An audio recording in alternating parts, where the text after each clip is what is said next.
शेतकरी हा आपल्या देशाचा खरा अन्नदाता आहे. तो सकाळच्या सूर्याबरोबर कामाला लागतो आणि संध्याकाळपर्यंत घाम गाळतो केवळ आपल्या थाळीत अन्न यावं म्हणून. भारत हा कृषीप्रधान देश असल्यानं आपल्या देशात शेतकऱ्यांचं स्थान अत्यंत महत्त्वाचं आहे.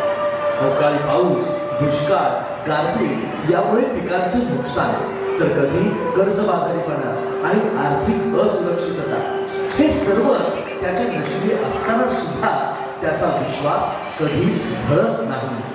कारण त्याला माहिती आहे, माती साथ देईल तर आयुष्य पुन्हा फुलणार आहे.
शेतकऱ्यांची साथ या काळ्या आईने ऐकली आणि भरभरून पाऊस सुरू झाला. परंतु या भोळ्या शेतकऱ्यांना काय माहिती, हाच पाऊस कष्टानं पिकवलेल्या पिकांची माती करेल.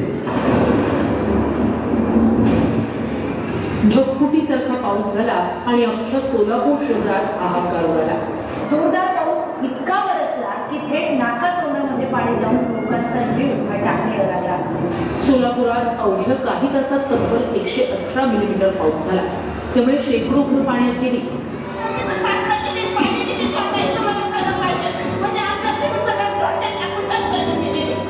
निसर्गापुढे हतबल झालेल्या माणसांनी या आभाळा एवढ्या संकटातून कसं बाहेर पडायचं.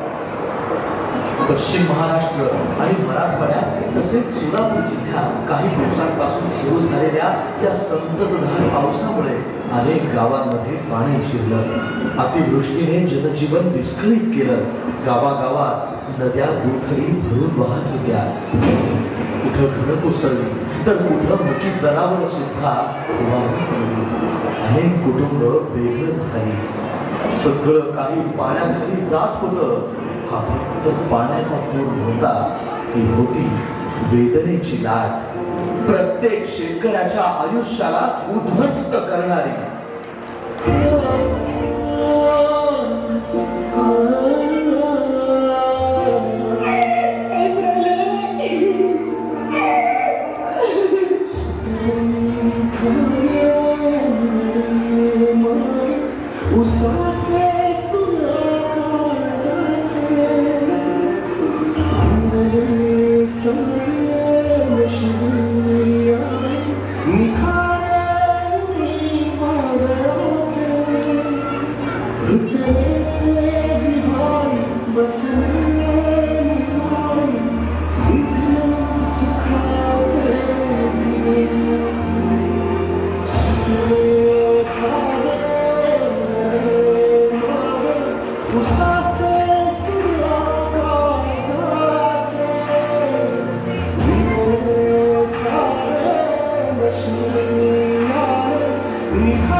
पूर आल्यानं संसाराची राख रांगोळी झाली. होतं नंतर सगळं गेलं. घरात कमरे एवढं पाणी, घरदार उद्ध्वस्त, पावसात संसार उद्ध्वस्त, चिखल घरात, वह्या पुस्तके पाण्यात. आई ढसा ढसा रडत होती. चिमुकले हंबरडा फोडत होती. ना घर राहिलं, ना राहिला संसार. होतं नंतर सगळंच पाण्यात वाहून गेलं.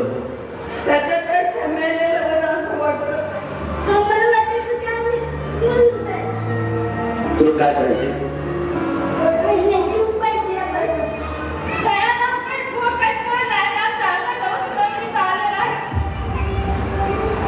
पण या काळोखातही माणुसकीचा प्रकाश दिसला. स्वयंसेवक, स्थानिक प्रशासन आणि नागरिकांनी एकत्र येऊन मदतीसाठी धाव घेतली. अन्न, औषध, आसरा आणि स्थलांतर, संकटातही हात देणारा सोलापूर उभा राहिला.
प्रत्येक वेळेला निसर्गानं परीक्षा घेतली.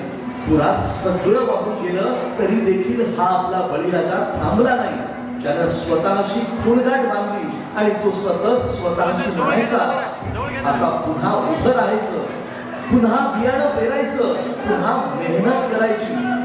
हा आपला शेतकरी आजही आशेवर उभा आहे. कारण त्याला माहिती आहे पिकं हरली तरी हिंमत हारायची नाही. आणि आता थांबायचं नाही, आता थांबायचं नाही.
मंडळी, हा शेतकरी नुसतं पीक पिकवत नाही, तर तो आशा पेरतो, विश्वास उगवतो आणि आपल्या थाळीत जीवन वाढवतो.